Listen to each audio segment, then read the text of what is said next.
Bom dia a todos. É um imenso prazer estar aqui e gostaria de agradecer pelo convite da Gabriela e os organizadores de me trazer para cá, para a Unicamp. Estou bastante animado com esse evento internacional e Campinas, mais do que 26 anos atrás, foi meu ponto de entrada no Brasil. Quando, em 93, eu cheguei à cidade para passar 6 meses como estagiário no Instituto Agronômico. Então, Campinas não é uma terra desconhecida para mim, mas faz parte da minha trajetória no Brasil. Para mim é também um desafio participar de um evento internacional no Brasil, porque eu estou lutando com 3 línguas na minha cabeça. Então, a minha fala vai ser em português, com sotaque alemão, e o PowerPoint vai ter muitos elementos em inglês, além de muitas imagens. E, não sei, alguém sabe o nome dessa estrutura aí no slide? Pronto, então eu volto a falar sobre isso um pouco mais tarde, né? Porque tem uma razão porque eu estou falando sobre isso. Bom, então, vamos ver qual botão aqui para usar. Está piscando aqui, está errado. Pode ser também, né?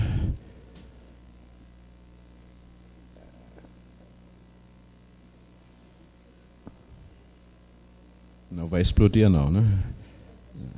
Pronto, né? Ok,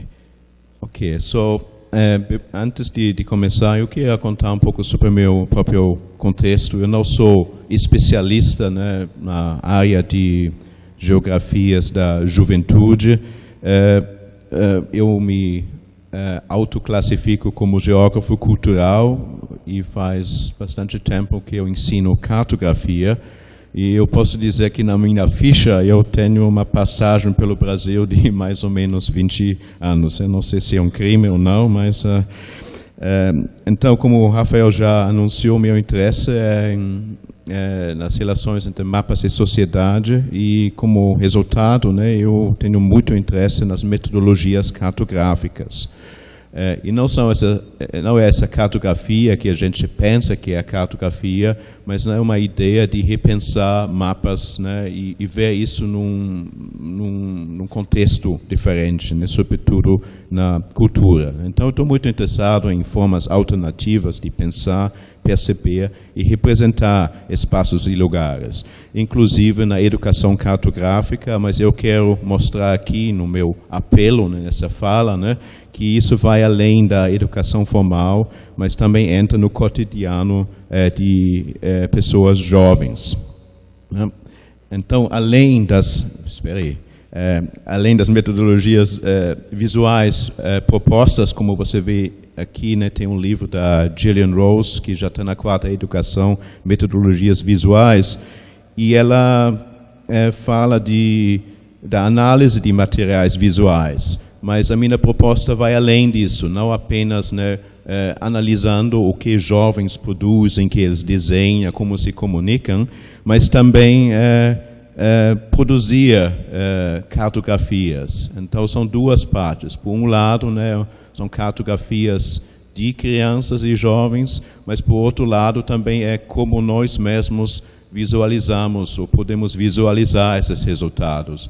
E não me leva a mal, mas eu tenho horror de PowerPoints apenas com textos. Eu não gosto muito não, mas me perdoem quando eu faço essas observações. Pode ir. Bom, então a minha fala é uma tentativa de vender o meu peixe, né? Eu estou falando de mapas e mapeamentos e que eu tentar persuadir vocês, né, que isso é uma abordagem, que é uma estratégia importante, né, para as pesquisas. Né? Então, nos próximos slides, eu vou apresentar algumas definições e um pouco de texto, mas eu acho necessário explicar os meus pontos de partida.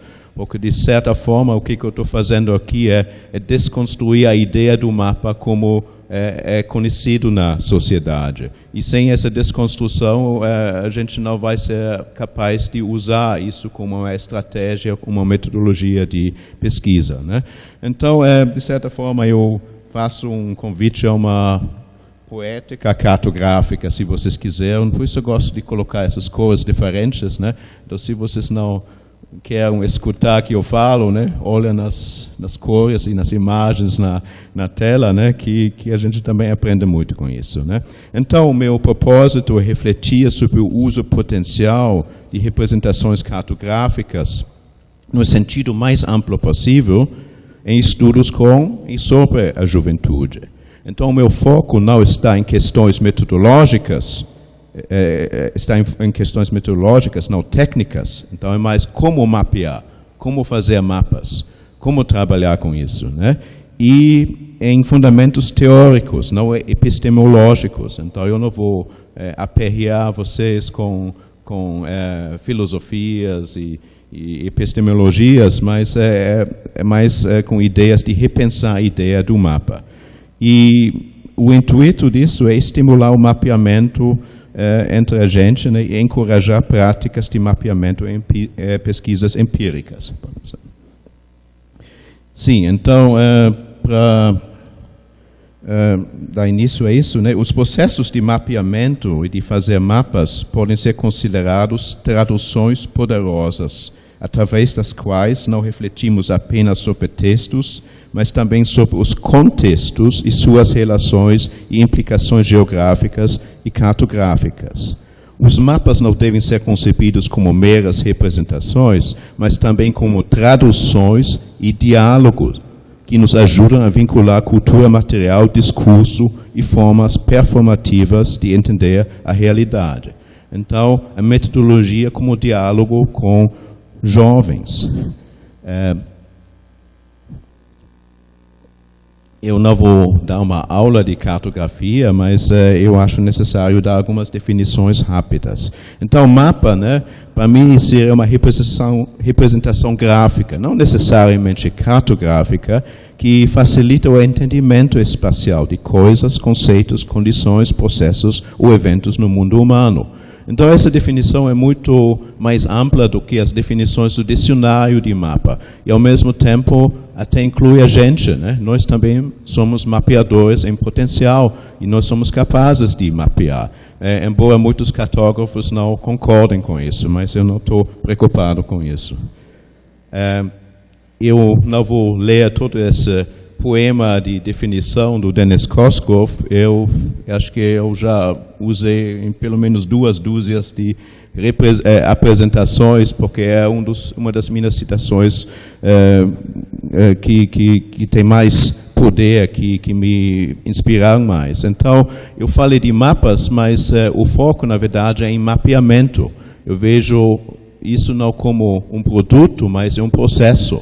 Então, o processo tem pessoas fazendo, tem contextos, tem enredos, tem histórias. Então, não estou interessado no mapa, no produto final, mas como o mapa é produzido, em que forma e quem participa disso, né? Então, eu só vou pegar alguns trechinhos dessa definição. Então, mapear significa tomar a medida de um mundo e figurar a medida de tal maneira que possa ser comunicada entre pessoas, lugares ou tempos.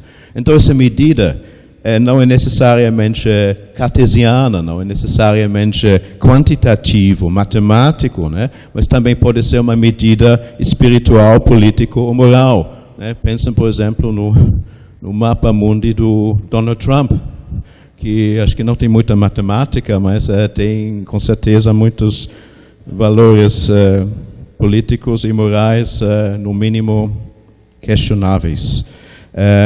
Então, esse mapeamento não é confinado ao arquivo, mas inclui também o que as pessoas lembram, imaginam, contemplam, né? E isso pode ser material ou imaterial, pode ser real ou desejado, pode ser uma parte, pode ser um todo, né? Então, assim vai, né? Eu adoro essa definição. Então, atos de mapeamento são criativos. Né? Então, espero que vocês entendam com essas definições de mapa e mapeamento, né, que eu estou pensando numa cartografia diferente, né, de que é normalmente considerado cartografia na sociedade. Né? Então, eu não vou falar sobre esse tipo de mapa, né, que é já feito, que é objetivo, inquestionável, cartesiano, né, e a gente passivamente vai olhar e dizer, eles fizeram um mapa, mas eu não sei fazer. Então, a gente nunca consegue uma associação, uma ligação, uma relação com os mapas. Eu vou falar de outros tipos de mapas, né?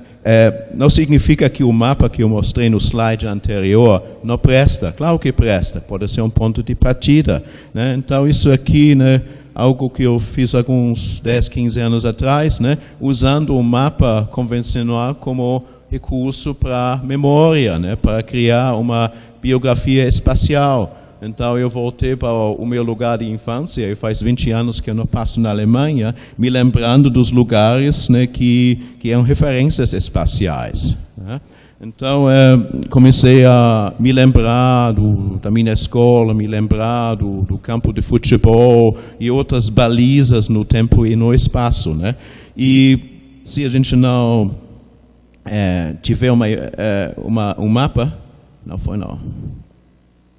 A gente pode usar uma imagem do Google Earth ou do Google Maps, né, que até quando vocês trabalham com jovens, não é sobre a minha biografia, mas sobre a biografia de qualquer pessoa, inclusive crianças e jovens. Né?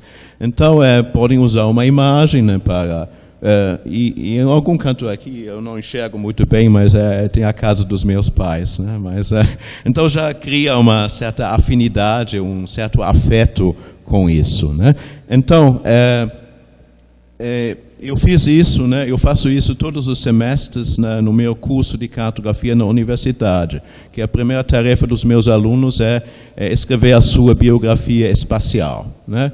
Eu só exijo algumas 200, 300 palavras, né? Mas é um choque, né, de ter uma avaliação na primeira aula, né? E eu tenho uma coleção disso, né? E a universidade onde ensino é uma universidade, vamos dizer, bastante conservadora, 85% de alunos brancos, muitos primeira geração de universitários, muitos nunca saíram do estado da Indiana. E uma coisa que me fascina é que os alunos se abrem. Eles localizam lugares nesses mapas ou nessas imagens e às vezes até tem momentos íntimos quando falam, essa aqui é a escola onde eu sofri muito bullying de outras pessoas. Então parece que o mapa que tem uma superfície tão fria, de repente se torna algo que serve para abrir, né, a mente dos alunos. Eles ficam até mais à vontade, né, discutindo a sua vida através de mapas. Eu vou dar alguns exemplos, né, da literatura. Né. Isso aqui é um mapa de um artigo publicado na revista Children's Geographies, e é uma pesquisa. Não sei se if you took part in this study because it's about Edinburgh. É uma pesquisa feita em Edinburgh, Escócia. Onde os pesquisadores trabalharam com adolescentes para mapear lugares de preferência, ou lugares que eles preferem não entrar. Então, é um mapa bem simples, né? Mas os adolescentes, né, baseado nas conversas, nas narrativas, né, colocaram pontos de preferência. Então, isso nos ajuda, né, a entender um pouco o comportamento espacial desses adolescentes, lugares de preferência, lugares que eles evitam. Né, e são coisas bastante simples, né, para trabalhar com isso. Né. Esse aqui é um exemplo bem interessante, né, de uma pesquisa no estado de Illinois. 155 adolescentes entre 13 e 19 anos participaram dessa pesquisa, e os pesquisadores usaram receptores de GPS durante 4 dias. Os receptores emitiram sinais a cada 15 segundos, né? Então, se sabia por onde andavam os adolescentes. Então, o total de 500 mil pontos, né? para analisar. E além disso, né, os adolescentes receberam diários, né, para fazer anotações, observações sobre lugares. E esses dados foram georreferenciados. O resultado, né, que vocês podem ver nesse mapa são nuvens de palavras. Né? E não sei se vocês enxergam, né, mas são palavras como chato, né, boring, né, terrível, né, ruim. E esses lugares coincidem, né, muito com a localização das escolas. Então, mostra um pouco sobre, né, porque ajuda a gente a entrar na mente dos adolescentes, né, quando a gente analisa isso. Né? Então, isso é um exemplo, né, que a gente usa os dados e a gente visualiza, né, como os jovens pensam, né, como eles se comportam no espaço. Né? Outro exemplo, né? Isso aqui é um artigo publicado na Journal of Latin American Geography e é uma pesquisa com crianças de imigrantes mexicanos. Então, são as crianças que foram deixadas para trás enquanto os pais tentaram fincar o pé nos Estados Unidos. Então, essas crianças, né, que estão esperando, né, o momento de poder atravessar a fronteira, provavelmente fica mais difícil ainda, né, eles têm um imaginário, uma imaginação dos Estados Unidos. E esse estudo pediu a essas crianças a fazer desenhos, como eles imaginam os Estados Unidos. Então, voltando à minha definição de mapeamento, né, não é só o concreto, o material, mas também é o desejado, o imaginado que nós podemos ver aqui. Né?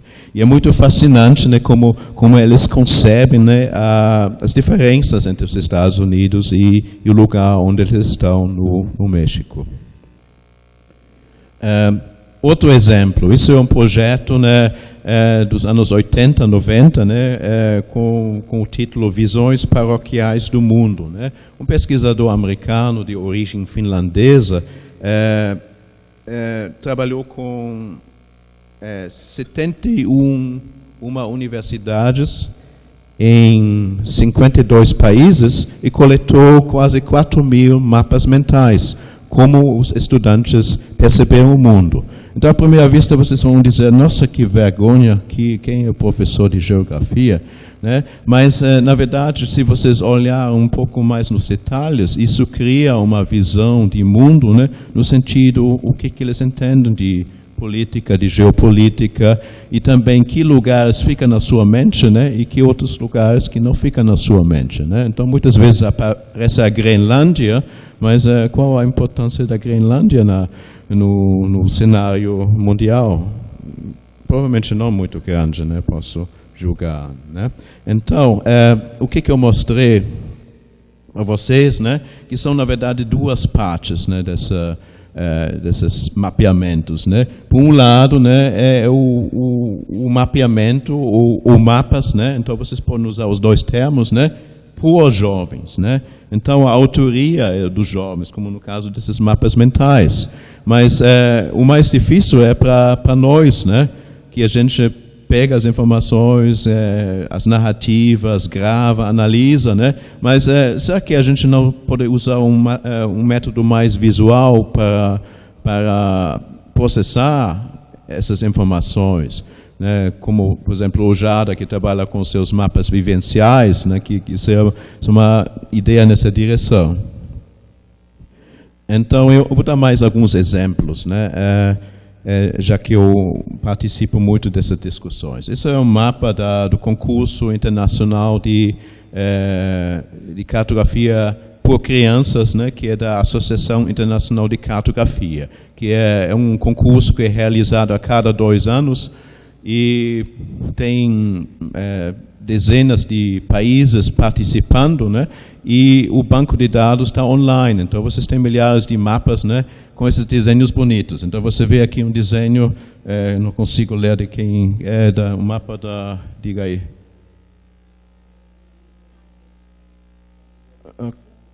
Ok, acho que não coloquei o país aí, né? Mas parece que tem até uma abordagem cultural nesses mapas, como as crianças desenham, né? Então é facilmente que vocês reconhecem mapas da Indonésia, que tem um determinado estilo, né? E também tem participação brasileira nisso. Então esses mapas são bonitos, tanto que muitos, né, viraram cartões postais da Unicef, né? Então é um lado muito bonito, né? E aí, em 2013, eu decidi organizar um concurso regional do sul do Ceará, né? Então, eu consegui coletar alguns 200 mapas, mobilizar uma dúzia de escolas da região, né? E o tema do concurso era Salve a Terra. E, curiosamente, diferente, né, que eu mostrei nesse slide anterior, o desenho é muito bonito, mas a mensagem é devastadora. Então, é a nova geração. Ontem, na mesa, falaram de o futuro, né? As crianças são o nosso futuro, né? Mas o que eu vejo aqui é exatamente o contrário, né? Que, na verdade, é uma falta total de perspectiva, né? Então, eu vi muitos mapas assim, né? O mundo no caixão, o mundo sendo jogado no lixo, mas, ao mesmo tempo, né? O que mensagens tiro? Isso não é apenas sobre o mundo, mas também é sobre a realidade local. Então, as crianças não conseguiam separar, né, o tema do concurso, né, com os problemas que eles enfrentam no dia a dia. Então, mais uma vez, vocês têm o poder dessas imagens, né? A única coisa que eu lamento, né, que naquele tempo eu não me toquei e não consegui falar com as crianças, né? Seria muito bom, né, para saber, mas por que você desenhou isso, né? Tem um pouco mais de contexto, né? Trabalhar só com imagens, né, não é suficiente. A gente precisa de um pouco mais de input para trabalhar com isso, né? Então, desenhos por crianças, né? Então, como é que a gente pode converter isso? Isso é um trabalho antigo, de 45 anos atrás, de Dennis Wood, um geógrafo norte-americano, e isso é parte da tese de doutorado dele, que tem um título muito esquisito. Eu não quero, mas eu vou fazer. Então, o Dennis Wood, 500 páginas. Dennis Wood, ele foi acompanhante de um grupo de estudantes americanos indo para a Europa.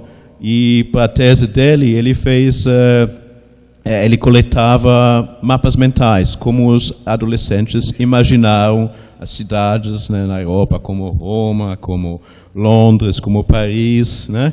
E, além disso, ele fez outros mapeamentos. Então, isso parece meio sem graça, né, quando vocês olham nesse desenho, mas isso é um mapa das poltronas do ônibus. Então, na verdade, todos os dias, né, ele observava os adolescentes, né, para saber quais são as preferências, onde vocês vão sentar, né? Então, vocês veem que tem certas afinidades, ou você até pode saber um pouco sobre o caráter dos alunos, né? Então, alguns são mais sociais, outros ficam mais na sua, outros, né, mudam de amizades o tempo todo. Então, isso revela um pouco além, né, de apenas entrevistar ou diretamente perguntar, né, aos adolescentes, né. Essa imagem não está muito boa, porque não achei um exemplo legal, mas algo que precisa ser considerado, né, com certeza, são as tecnologias. Então, tem um aplicativo, né, online que vocês podem usar, que é chamado de Story Maps, né? Mapas ou mapas historiados, histórias de mapas. Então, qualquer pessoa pode usar isso, né, e acrescentar informações. Então, basicamente, você pode usar uma espécie de imagem do Google Maps e você coloca as suas informações. Você tem um ponto de referência e pode ligar isso a imagens e a um texto. Então, nos Estados Unidos, né, eu estava tentando mobilizar as escolas, mas os professores nunca têm tempo para coisas criativas, né? E aí alguém falou, seria legal para os meus alunos para mapear os lugares que são melhores para skate na cidade. Então, isso ajuda também, acho que também vai um pouco nessa discussão, né, que o Stuart faz sobre cidadania, sobre territórios, né? Então, um recurso, né, para os alunos, né, mapear os lugares e também para ter uma participação nas decisões, né, do espaço urbano, né? Bom, então vamos falar do Combogó. Então, oficialmente, quando vocês olham na Wikipédia, é Cobogó, porque é o senhor Correia, Borges e Gomes, então um português no meio, 2 brasileiros no Recife, né, que começaram, né, a inventar essa estrutura, né. Então a gente não encontra isso no Unicamp? Tem Combogó? Né? Então é mais coisa de nordestino mesmo, né. Então para Brasília, mas a ideia atrás disso é garantir a ventilação, né. Então não tem ar-condicionado, né. Mas não é só ventilação, toda a poeira lá de fora, né, da canalizada entra, né. Então, eu vou dar alguns 2 exemplos, né, apenas, né, algumas ideias iniciais, né. Então, isso é uma sala de aula, né, no sul do Ceará, onde passei bastante tempo, né, ensinando geografia e cartografia. Então, vocês veem, né, as paredes, né, tem todos esses buracos, né, e aí você vê o pátio lá de fora. E eu comecei a fotografar as paredes, né? Não porque são bonitas, não são bonitas, mas eu estava olhando nos detalhes, né? Então, que detalhes eu encontrei? Eu vi, né, o que está sendo depositado, né, nos buracos, né? Então, não cheguei a fazer o mapa completo, né, porque acumula durante o semestre e às vezes até durante as férias eles não limpam isso, né? Então, por que eu estou mostrando isso, né? Parece uma coisa engraçada, mas acho que é algo sério, né? Quando você pensa, mas por que eles fazem isso, né? Tem palitos, né? Tem chiclete, né? Por que não joga na lixeira? Por que não joga? Então, eu falo disso, né? Porque pelas crises da vida que o Brasil está enfrentando agora, né? Isso diz muito sobre, né, o comportamento na sociedade, né? Então, o que é cidadania? Por que não joga no lixo? Por que você fura a fila? Eu furo porque eu quero furar, né? Eu deixo o chiclete lá porque eu quero fazer isso, né? Então, mostra um pouco, né, não apenas, né, como os jovens, né, agem, mas também um quadro geral da sociedade, né? E acho que os detalhes, né, têm muito mais importância do que a gente pensa. Então, mudar de lugar, né? Então, isso é a minha sala de aula nos Estados Unidos. Não tem Combogó, como vocês estão vendo aí, né? Então, ar-condicionado, né? Vocês vão derrubar o prédio em breve, né? Tem apenas 50 anos, mas tá vazando água em todos os cantos aí. E é uma estrutura diferente, né? Então, vocês têm aí não o Combogó, mas vocês têm cadeiras e mesas, né? E aí eu decidi fazer algo semelhante, né? Vocês veem aqui que as mesas têm gavetas.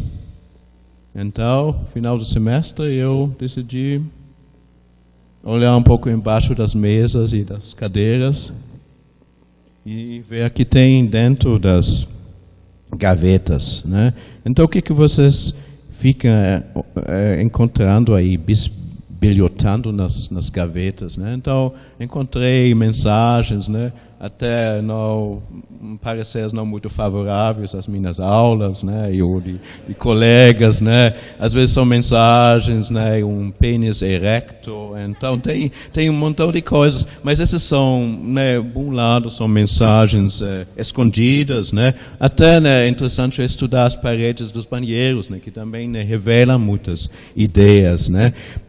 E mais uma vez são coisas efêmeras, mas ajudam um pouco mais a entender, né? Porque a gente pensa, todo mundo acha as suas aulas bacanas, né? Mas o que tem atrás de tudo isso, né? Bom, né? Então, aqui só tem alguns exemplos, pode passar, né? Até uma caderneta que estava lá, né? Que alguém estava colando para uma prova, né? E aí eu nunca fiz o mapa, mas eu comecei, né, a rabiscar isso, né? Como analisar o resultado desses mapeamentos. Então, né? Para concluir, o que eu quis mostrar com minha fala, né? É um apelo, né, em vários sentidos. Por um lado, né, de tornar as geografias da juventude, né, mais visíveis e mais visuais nesse sentido, e trabalhar mais com imagens, né, com não precisam ser mapas, não, mas fotografias também servem, né?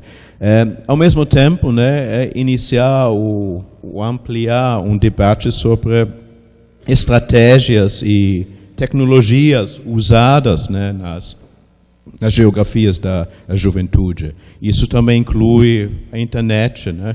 Até o Facebook, né, pode ser uma fonte, né, mas com todo cuidado, né, sobretudo quando nós trabalhamos com menores, né. E terceiro, né, que é um apelo, né, a olhar nos detalhes, né, que as pessoas não julgam importantes, mas acho que são partes essenciais para entender o todo, né. Então, e finalmente, né, eu penso, né, que quando nós fazemos pesquisas sobre jovens, que os nossos textos, entre aspas, né, não devem ser apenas, né, para gente grande, né, mas também para crianças e jovens, né, de tornar isso mais, né, como a gente pode fazer um diálogo com jovens, né, quando a gente simplesmente pega, né, as informações, mas na verdade, né, eu não estou vendo crianças aqui, aliás, né, nesse sentido, né, e ao mesmo tempo, eu acho que precisamos nos ajustar mais a esse mundo de imagens, né? É isso. Obrigado.